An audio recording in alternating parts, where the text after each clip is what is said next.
Michael Braun was in prison from early 1997 to late 2000, serving a 4-year prison sentence for a drug conviction. Now he's a criminal justice professor at San Diego State University. Michael Braun, welcome to Evening Edition. Thank you. Now, 15 years ago, you were serving time in prison.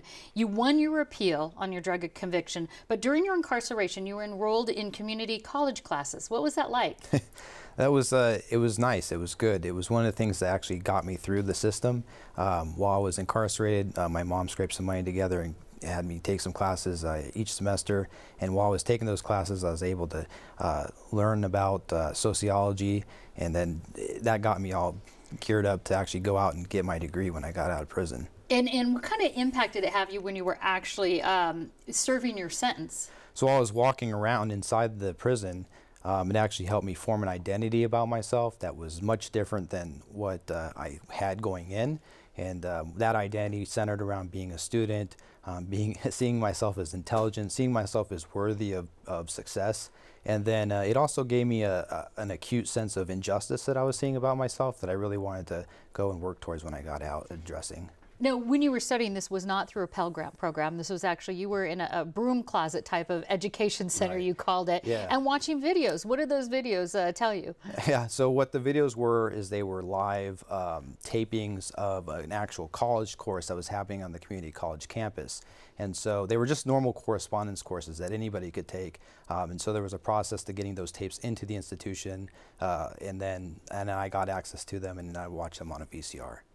The new pilot program announced last week would offer Pell grants to some prisoners who would qualify.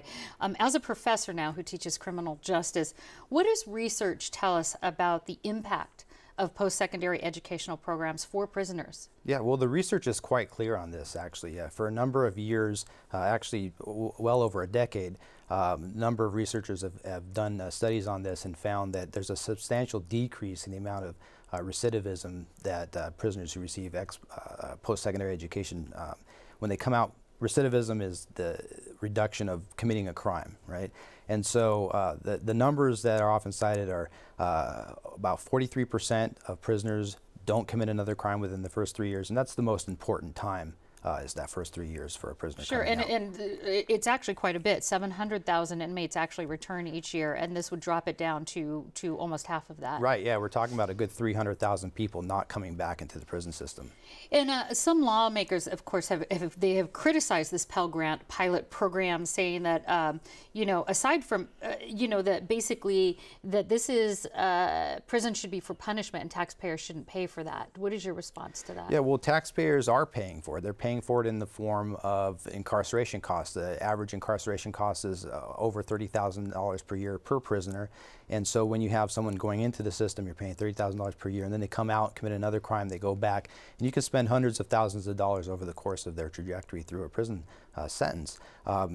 The RAND study that we were talking about earlier, when they found that 43% reduction in recidivism, they also found that for every dollar that we spend at the front end of the system, we get $5 back in terms of getting a prisoner out the door into gainful employment, the money that they pay back into the system. Like myself, for example, my paycheck gets dinged pretty good, and it goes back to the state.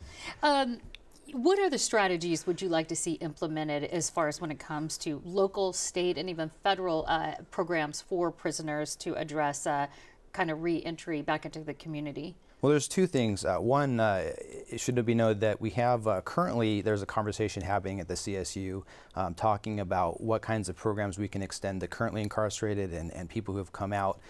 So that's happening. But it's also important to note that education by itself isn't enough. There's no silver bullet to getting people back out the door and into a good lawful life.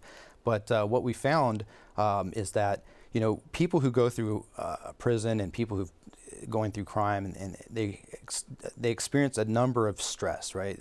Employment, living conditions, traumatic experiences, right? And so if we wanted to actually talk about what we can do for people and so they don't come back, we have to talk about and address it from a multi-systemic venues, right? So we have to talk about drug treatment, cognitive behavioral treatments and therapies, and we have to talk about getting people housing and getting people jobs. It's one thing to talk about getting people education, but then it doesn't do them any good if they can't find any place to live or where to work. All right, criminal justice professor Michael Braun, thank you so much. Thank you.